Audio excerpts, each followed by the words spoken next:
Hi, I'm taking a little opportunity today to go through and do a tour of the food forest that I'm doing.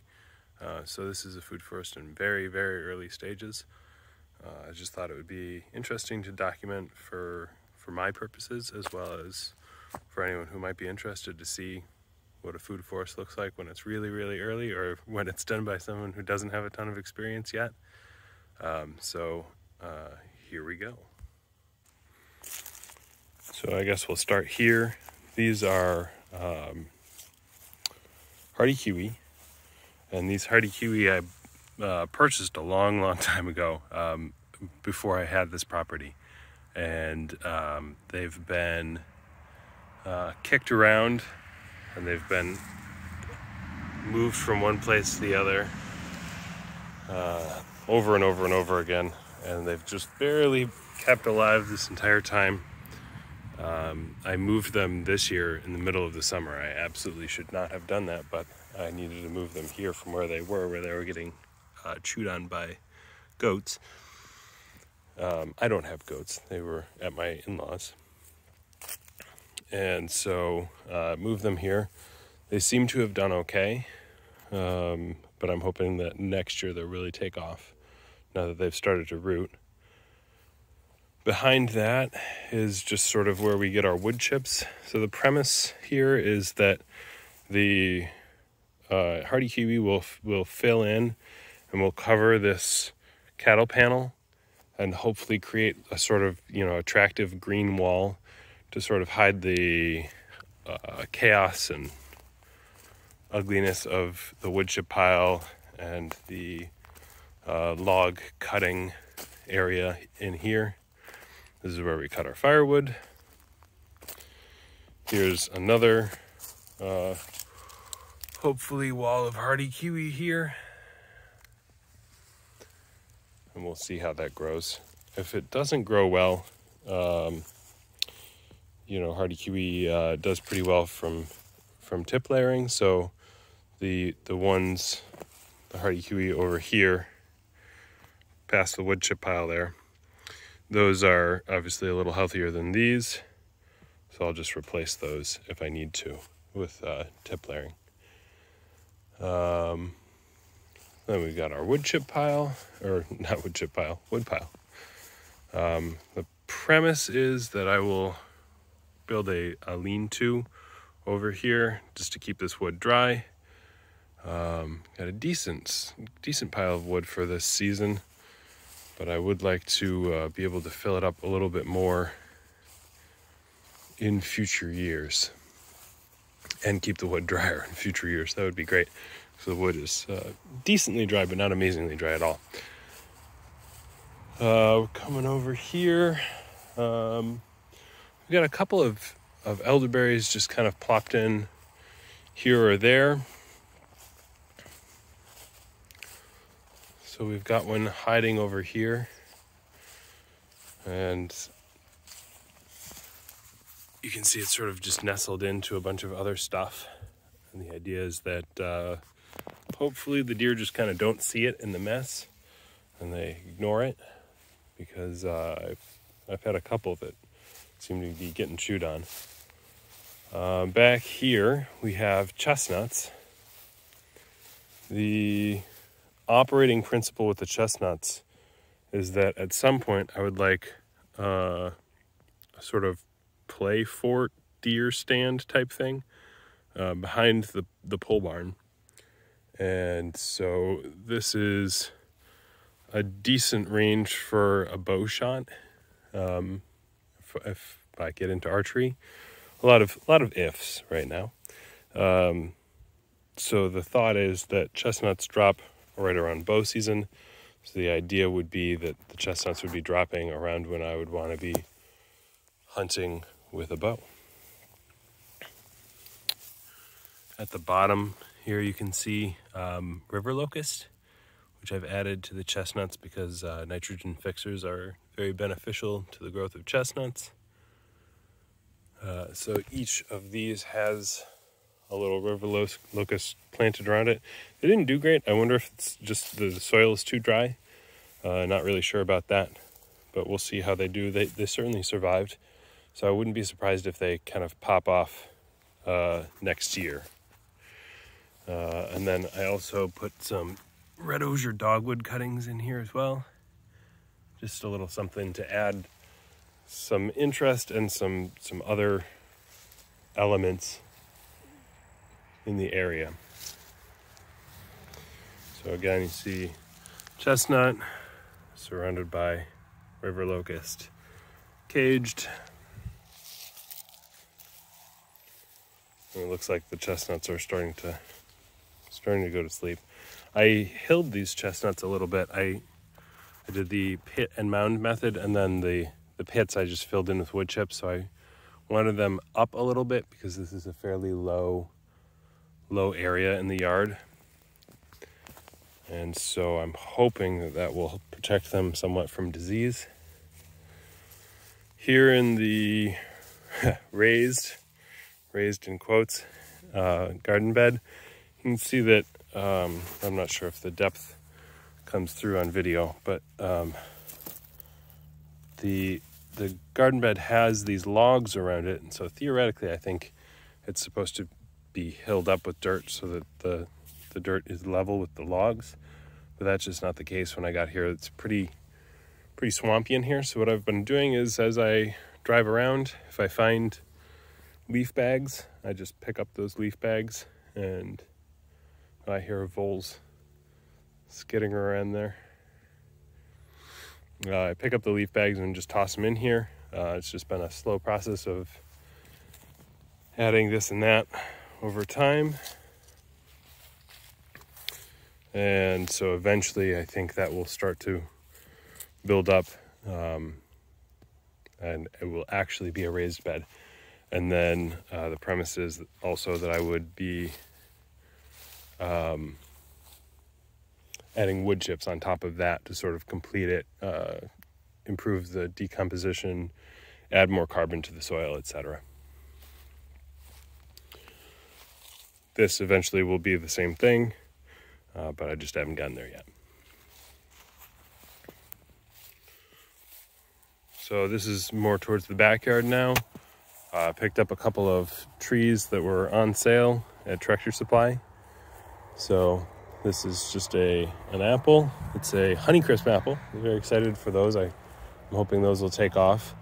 I know that the 1 gallon, or what are they, 2 gallon, I guess technically, 2 gallon trees on sale at big box stores don't tend to do super well, but we'll see. We'll see how they do. Between that, these are a couple of volunteer black locusts. I'm just letting those grow as nitrogen fixers, and then if those get to the point where they're big enough that they bug me, we can just chop and drop them. Or we could use them as pole wood, or we could use them as coppice firewood, etc. You can see that's the parent tree back there, almost certainly. So we'll just see how that goes. Right next to that, another nitrogen fixer, actually, seaberry. Getting sleepy. It's about time to go to bed. This is Orange Energy. It's a female cultivar, seaberry. So excited to see that fruit probably next year.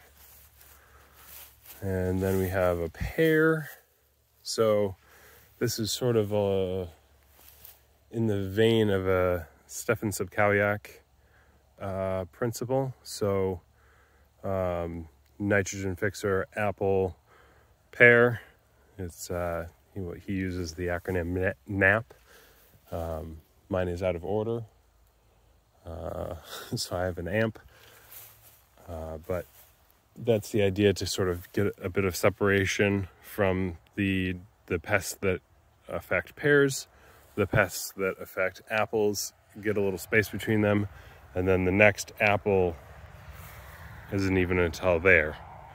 So there's a little more breathing room and a little less opportunity for pests that specifically affect apple trees to take off and form a community.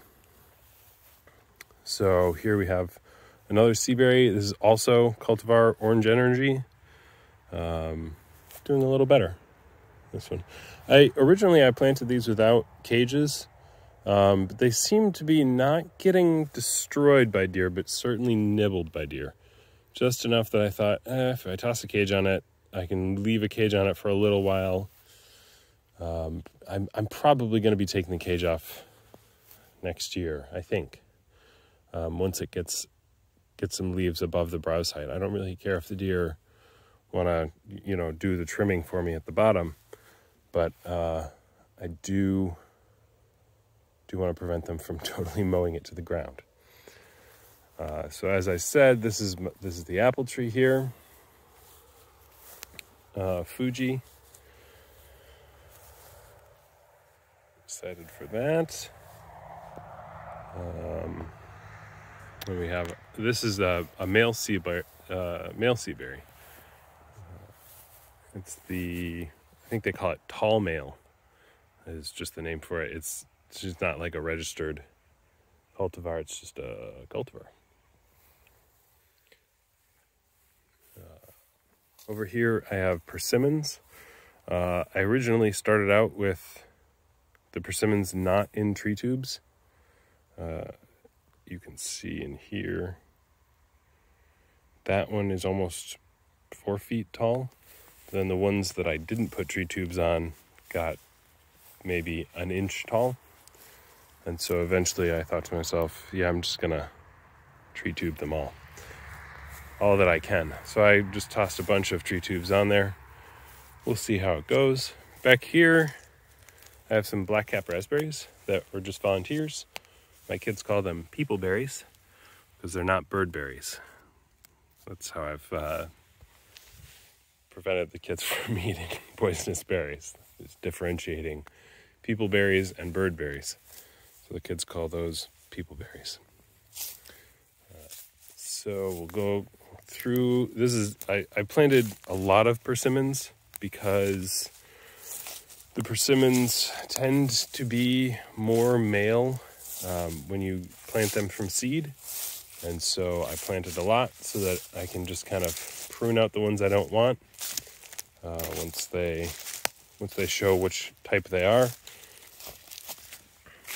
In here, I planted a couple of willow shoots, but I don't think those took off. So I might have to go through and undo that. Take those cages out and just kind of clean it up. Same thing here. Let's see. Is there any willow in here? I don't think so. I think it's toast. Well, nope, there it is. There's a willow. So we'll see. We'll see how that goes. That's interesting. I'm glad that worked out. Let's put that back there as nominal deflection. A little brush pile here. This is kind of interesting. So this is my first graft attempt. It's a mulberry, and the graft on it is Illinois everbearing. So you can see there's one little leaf in there, and it's doing okay, even though it gets hammered by slugs. What I did to... That's not a mulberry leaf.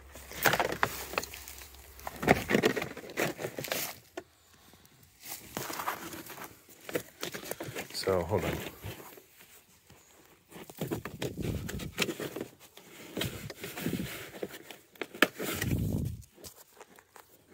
I think the plant is still alive, though. That's the mulberry. You can see there's one little leaf on it. I think it's alive. But I tossed in a bunch of diatomaceous earth in the hopes to repel slugs. I don't know if that works. I just thought it might work. We'll see. More. So this is another pear here. And then there's another more orange energy. Orange energy. Orange energy. I started with a bunch of nitrogen fixers, and then the premise is that I'll fill in with fruit and nut trees as time goes on.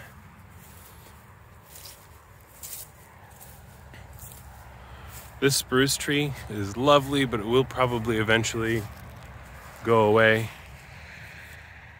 Just because it doesn't do much for me. It blocks a lot of my sun.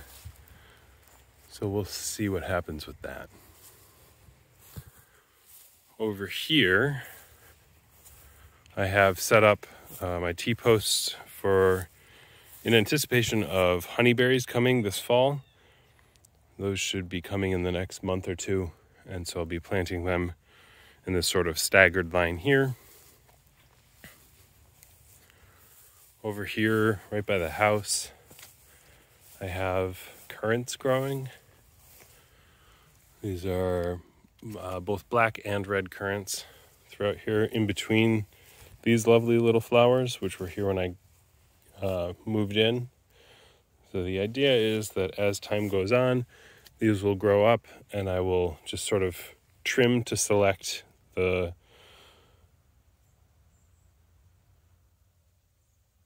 currants as opposed to the whatever these are. I forget what the name is. I knew it at one point, but it's not an easy one to remember. So again, currants in between each of these.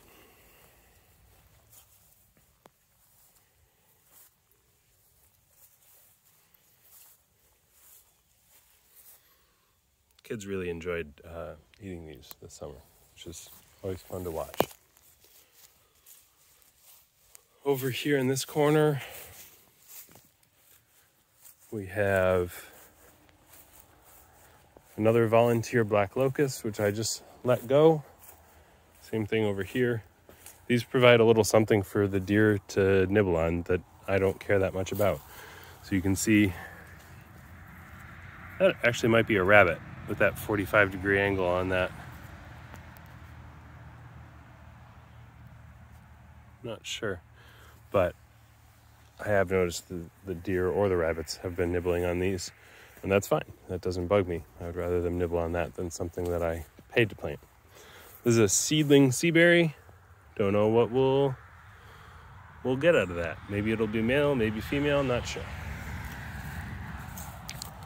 This is sort of the property line. And then in the forest here, there's a bunch of black locusts. There's a bunch of box elder. There's a bunch of dead ash. Things of that nature. Right on the property line here, I've planted this Japanese walnut. We'll see how that goes. That's just sort of a, toss it up and see what happens type thing. And there's another Japanese walnut a little down the row here. These fellows here are Jerusalem artichoke. And I did not plant these. These were just here. And I came out and there they were. I double checked my ID on them. And yeah, Jerusalem artichoke. They're getting sleepy as well. It's almost time to dig these up at this point. I'm looking forward to trying those out and seeing about putting them in some other places in the landscape to sort of take over grass areas. Here's the other Japanese walnut right here. Getting nibbled on a little bit. Not that big of a deal though. I think it'll be just fine. This spruce tree does some really important work in terms of being a wind block. So it's certainly staying here for now. I don't know how long it'll stay here, but probably for a couple more years at least, while I get other wind block elements into place. Because the wind coming through, you can see we have a big field across the way. The wind really whips through here, particularly in the winter, but pretty much all throughout the year. Up here, this is part of what I'm doing to build my wind block. So these are miscanthus, giant miscanthus. They look kind of pretty. It's a sterile cultivar, so it's not producing seed. It just clumps and forms these really rigid stalks of grass. This will turn into like a big, tall, grassy clump, and that will be one of the things that blocks wind for us. I've also got some other willow cultivar in here. It's just sort of a willow that was prized for the beauty of its flowers, I suppose. And then several volunteer black locusts, which I'm allowing to grow as an ally to the grasses. And then we'll probably be coppicing them as time goes on, collecting them as pole wood, as firewood, etc. More and more volunteers.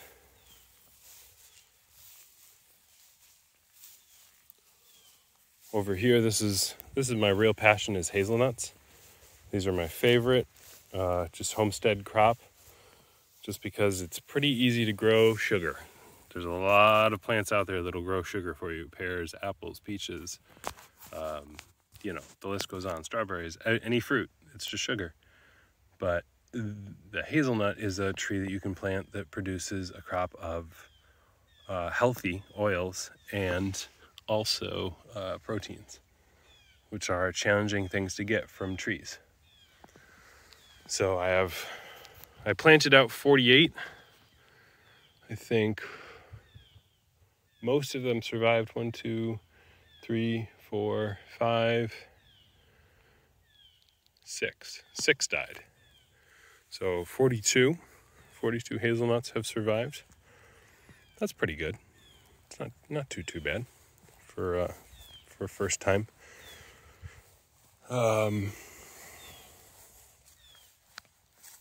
I planted these and I didn't even put these T-post clips on there at first. I just let them hang out on top of the thing like this, so they could move around like that. And that seemed to work fine. So I definitely have deer pressure here, but I don't think I have a ton of deer pressure. So happy to hear that. Some of these hazelnuts have really done very well, and other ones are just kind of struggling along. And as time goes along, we will replace ones that are less desirable and pick those out, and we'll massage it as time goes on.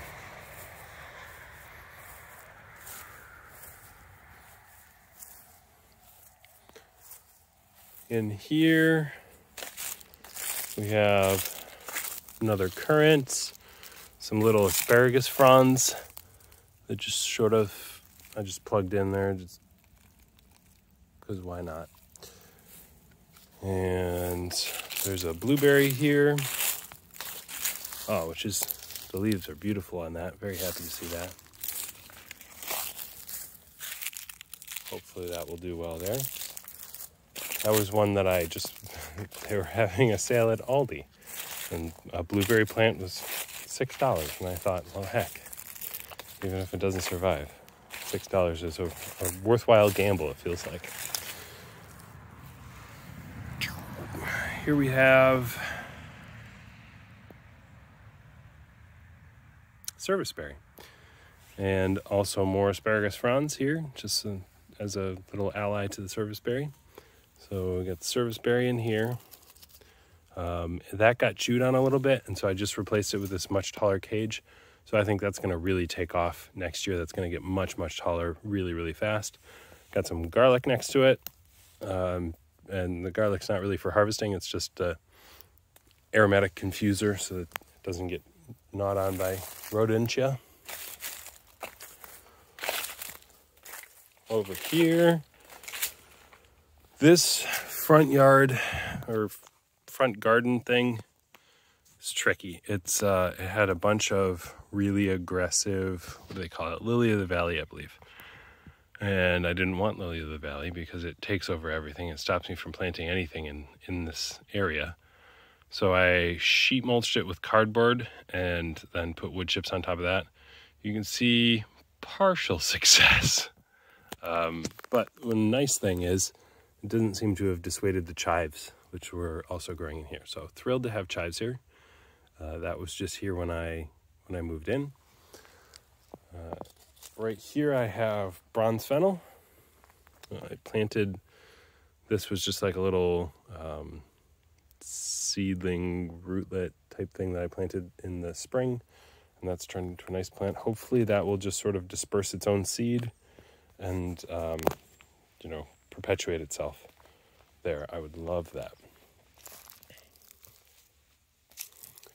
Along here we have a bunch of blueberries. I love the way these look now that they're starting to get into their autumn clothes. I just love the way they look against the house here. I have more blueberries at my old house where my brother actually currently lives. So I'll be planting another one here, ideally. And then I'll have to figure out some kind of ground cover or something else as an ally to the blueberries. Not really sure what I'm going to do with that.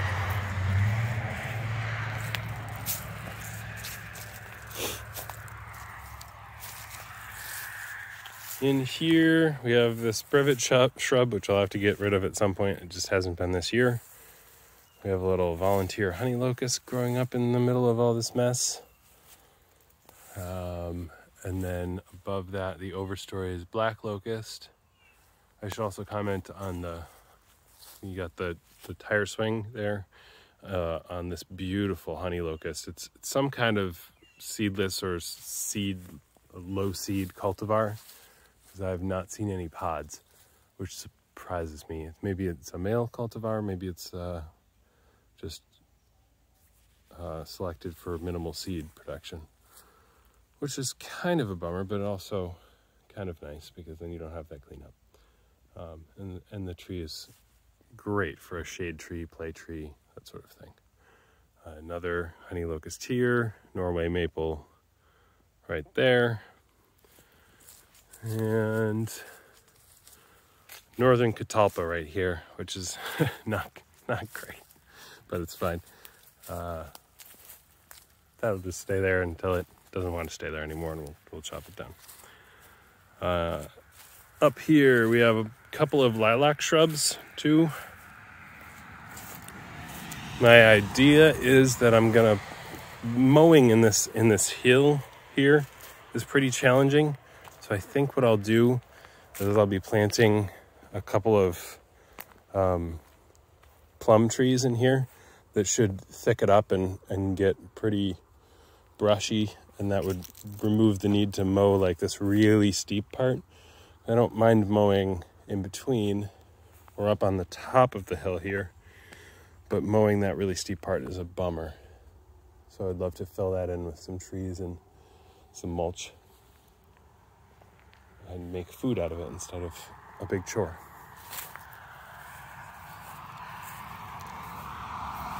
Up here, there's a bunch of trees. I mean, there's a burning bush, obviously. I have not gotten to identifying this one. I'm sure I did at some point, but I don't recall what it is. It's just some sort of ornamental.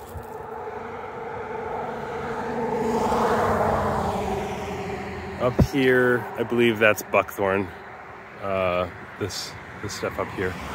So I'll have to chop that down at some point, but right now it's helping as a wind block. It's doing work, so I'm not in a super huge rush. Oh, hey, mushrooms, neat. Some sort of amanita.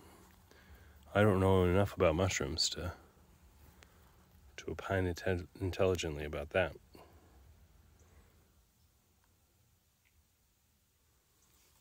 All right, leave that where it is. All right, this is another lilac. Big, messy, but it's a nitrogen fixer, so leave it where it is for now. Great. Over here, I have a peach tree. Got 1 and 2 over there. Those were also box store finds from this year. They were on clearance. So why not give it a shot? Over here. This is willow. It's SX61 or something to that effect. It's a willow that's grown as a fodder crop. We'll see how it goes. It's here. You can see a line of them. And so the idea is that it'll be sort of a hedge, but a useful hedge. You see my neighbor has a bunch of cool stuff going on over here. We would love to just kind of make a natural green wall there. The SX61 fodder crop, so the premise is that we might be able to use this as fodder in case we're doing meat rabbits. That's one of our ideas, sort of homestead ideas. We'll see how it goes. We're not dead set on it, but it might be a nice option. And then in these little cages here, with limited success, I planted some elderberry. Here we go. Here's a successful one. Successful-ish. I think those got browsed down by deer because initially I did not protect them, and then you can see this is kind of a half-hineyed protection with the chicken wire as opposed to welded wire or something that actually works. So we'll see how it goes. But we can always replace these. Obviously, elderberry, you just chop new pieces and stick them in the ground and see what happens. It doesn't cost that much to try again with elderberry. Asparagus fronds, again, just kind of toss those in all over the place for fun. I just kind of brush hogged all of this recently just to kind of get it under control. This over here, I put one serious cage on a willow. Here it is. It's kind of a joke with the tiny little willow in there and the gigantic cage. We're back to the kiwi, but let's just look at these real quick. I have a bunch of mulberry seedlings in tree tubes. Mulberry in this instance would also be a fodder crop, so I would be cutting it or coppicing it or pollarding it and using it as food for some kind of herbivorous farm animal. I wanted to come back to this little privet shrub here because I forgot to mention all of the actual cool stuff that's in here.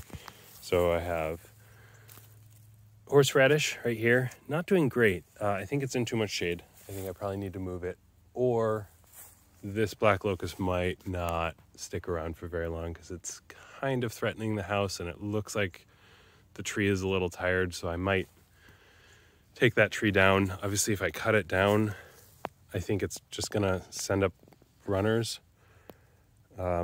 I wouldn't mind that because I mow all around it, and so the runners are only gonna come up in this area, and I wouldn't mind a small black locust here that I would regularly coppice. So that would be fine with me if that happened. I've got a gumi in here, and the gumi is doing okay, but it's not doing great again. I think it's not in enough sun. And then, hooray, I have a bunch of poison ivy. So that's thrilling. I've got a lot of like seedling poison ivy in here. I have to get in here and sheet mulch and pull weeds, things like that. I also had a bunch of poison ivy in that front garden area that I sheet mulched. And that doesn't seem to have come back too badly, although it's not 100% gone. So I need to make some time to go through and remove the poison ivy with extreme prejudice. In here, oh, here he is. I have a little seedling pawpaw that I just planted this fall, and I'm amazed at how well it's doing. You can see like there's still leaves on it. It still looks like it's actively growing, even though it was just transplanted, a couple of weeks ago. Really, really cool. Very glad to see that happen. And we'll see if it gets any bigger. That would be wonderful. So I think that's it.